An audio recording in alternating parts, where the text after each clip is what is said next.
صلی اللہ علیہ وسلم۔ حضور یہ بھی اللہ کی شان ہے، اور میں سمجھتا ہوں کہ پاکستان اور اس ایریا کی جو قدر نہیں کرتے ان کو پتہ ہونا چاہیے کہ خاص طور پہ گرمیوں میں ایسے ایسے مسائل ہیں بیرون ملک میں نماز کے۔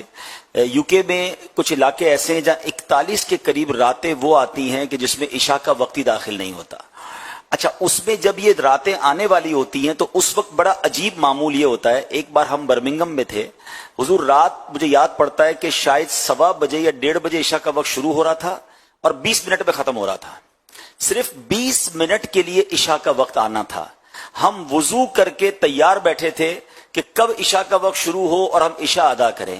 میں سوچنے لگا یا اللہ، ہمارا وطن اتنی بڑی رات ہمیں عشاء پڑھنے کے لیے ملتی ہے، نمازوں کے اوقات میں اتنا آسانی، یعنی وہاں آپ سوچیں کہ لوگ الارم رکھ کے سوتے ہیں کیونکہ 1:30 بجے تک جاگ نہیں سکتے۔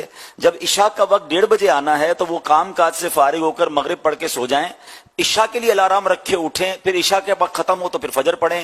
مطلب ٹائم ٹیبل جو ہمارے ساتھ زندگی گزر رہی ہے نا کہ اندھیرے کے ساتھ سونا ہے، اجالے کے ساتھ کام پہ جانا ہے، وہاں کئی بار اندھیرے میں کام پہ جانا پڑتا ہے اور اجالے میں سونا پڑتا ہے کہ جب رات 11 بجے مغرب ہو رہی ہے تو جس کا معمول جلدی سونے کا ہے، ہاں جو نمازی ہے اس کو تو جاگنا پڑے گا، ورنہ لوگ تو اجالے کے اندر پردے لگا کر سو جاتے ہیں اور ان کی باہر دن چل رہا ہوتا ہے، لیکن وہ ایکچولی دن نہیں ہوتا۔ ایک بار میں ناروے میں تھا، رات 1 بجے اتنی روشنی تھی جیسے ہمارے یہاں مغرب کی روشنی ہوتی ہے۔ تو یہ پاکستان کے جہاں بہت سارے لوگ عجیب عجیب باتیں کرتے ہیں، مگر اس خطے میں جو نماز پڑھنے کے لیے ہمارے لیے آسانیاں ہیں، اللہ کریم نے جو یہ معتدل دن اور معتدل راتیں دی ہیں، اس پر باقاعدہ ایک پورا ٹاپک ہے جس پر بات کی جا سکتی ہے۔ تو یہ جو بھائی نے بات کی نا کہ اتنی دیر سے عشاء ہوتی ہے، اتنی دیر سے، یہ واقعی خاص طور پہ گرمیوں میں تو بعض اوقات تو اتنا کم ٹائم ملتا ہے عشاء پڑھنے کے لیے کہ بندہ حیران ہو جاتا ہے۔ اللہ، 20 منٹ والا تو تہجد کیسے پڑے گا؟ وہ تو عشاء پڑھ لے، بڑی بات ہے، عشاء پڑھ لے۔ وہ بھی آپ جو بولتے ہیں کہ یوں سوتے ہیں نہیں یوں جاگ، یہ نمازی ان کی تعداد جی کتنی؟ تعداد کتنی؟ اب وہ 1:30 بجے جب عشاء کی جماعت مسجد میں ہوگی تو کون آئے گا اور کتنے آئیں گے؟ مگر جن کو اللہ توفیق دیتا ہے نمازیں پڑھتے ہیں، وہاں پہ کتنا 22 گھنٹے 21 گھنٹے کے روزے ہوتے ہیں۔ جی وہ روزے کی میں بات کرنے لگا تھا کہ گرمیوں میں جب یہ ابھی اگلے 4-5 سال اور چلے گا یہ معاملہ کہ جب گرمیوں میں رمضان آتا ہے تو 21 گھنٹے کا روزہ، مغرب کی نماز ادا کرتے ہیں تقریباً رات 11 بجے اور تقریباً رات 2 یا 2:30 بجے فجر کا وقت شروع ہو جاتا ہے۔ اب مغرب بعض مسجدوں میں اہتمام ہوتا ہے کہ آپ کو افطار بھی کروایا جائے گا، آپ افطار سے فارغ ہوں گے تو عشاء کھڑی ہو جائے گی، تراویح پڑھیں گے تو سحری کریں گے، آپ سحری ختم ہوگی تو فجر ہو جائے گی، یعنی وہ جو 3 گھنٹے کھانے پینے کے ملیں گے اس میں 3 نمازیں بھی پڑھنی ہے، مغرب بھی پڑھنی ہے، عشاء بھی پڑھنی ہے، تراویح بھی پڑھنی ہے اور اس کے بعد فجر پڑھ کے گھر جانا ہے۔ تو کئی لوگ افطار سے لے کے فجر تک مسجد میں ہی وقت گزارتے ہیں کہ جن کو ماشاءاللہ نماز پڑھنی ہے، تراویح بھی چاہیے۔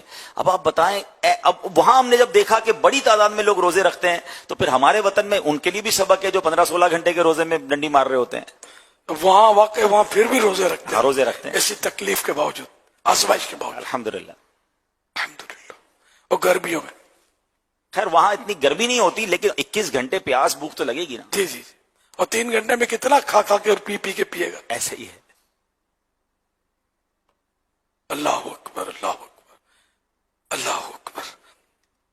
نہیں واقعی ہمارا ملک جو ہے نا وہ ان نعمتوں سے مطلب یعنی کہ مزین ہے کہ ایسی تو کئی نعمتیں ہیں ہمارے ملک میں جو کئی ممالک میں نہیں ہیں۔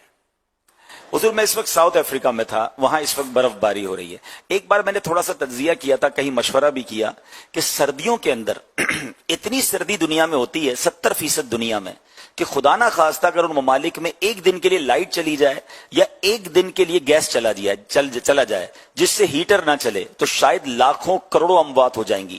ہم دنیا کے اس خطے میں ہیں کہ جہاں اگر کئی دن تک لائٹ نہ ہو، چاہے گرمیاں ہوں یا چاہے سردیاں ہوں، اللہ نے یہاں ایسا موسم رکھا ہے کہ ہم اس میں سروائیو کر سکتے ہیں، ٹھیک ہے نا، لیکن وہاں تو ان کی حیات ہی، ان کی زندگی ہی ہیٹر سے لگی ہوئی ہے۔ -40 ڈگری ٹیمپریچر باہر ہے، -20 ڈگری ٹیمپریچر باہر ہے اور ہم رات کو ہیٹر کے سہارے گزار رہے ہوتے ہیں۔ وہ ایک دن کے لیے اگر ہیٹر بند ہو جائے، بلکہ میں کہتا ہوں چند گھنٹوں کے لیے بند ہو جائے تو نہ جانے کتنی اموات ہو جائیں گی۔ تو یہ بھی ہمارے وطن اور اس خطے کو اللہ پاک نے نوازا ہے کہ جہاں موسم بھی اس شدت کا نہیں ہے جو دنیا کے، میں کہتا ہوں 60-70% دنیا ایسی ہے جو شدید ٹھنڈ میں ہوتی ہے جب سردیاں ہوتی ہیں۔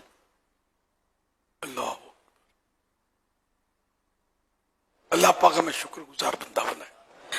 بی بی فاطمہ رضی اللہ عنہ کا ایک واقعہ جو کسی کتاب میں پڑھا تھا میں نے، وہ یاد آ رہا تھا مجھے کہ یہ دعا کرتی تھی کہ یا اللہ کوئی مجھے ایسی طویل رات مل جائے، لمبی رات، کہ میں تیری خوب جی بھر کے عبادت کر لوں. تو مکہ مدینہ شریف میں بھی رہتے ہیں اور یہ دن اور یہ سب معتدل ہوتے ہیں الحمدللہ. یہ بہت دور دراز کی بات ہے، یو کے بہت دور ہے. سردیوں میں وہاں بڑی طویل راتیں ہوتی ہیں.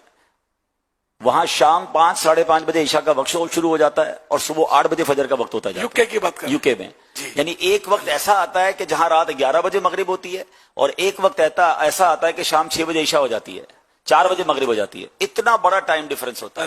اچھا حضور، ایک اور میں آپ کو عجیب بات بتاؤں، شاید ہمارے ناظرین کی دلچسپی کا باعث بھی ہو اور وطن کی اور احساس ہو. ہمارے یہاں ہماری جو پریئر ٹائم اپلیکیشن ہے، ہم دیکھتے ہیں کہ آج مثال کے طور پہ 7:25 پہ افطار ہوا ہے، تو کل ہمیں پتا ہے 1 منٹ کا فرق آئے گا، 7:24 ہو جائے گا یا 7:26 ہو جائے گا.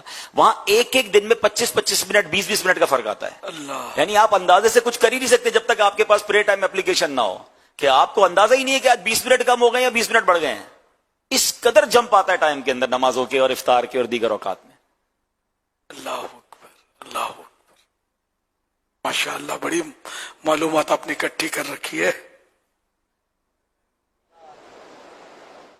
یا خدا پاک وطن کی تو حفاظت فرما، یا خدا پاک وطن کی تو حفاظت فرما، یا خدا پاک وطن کی تو حفاظت فرما.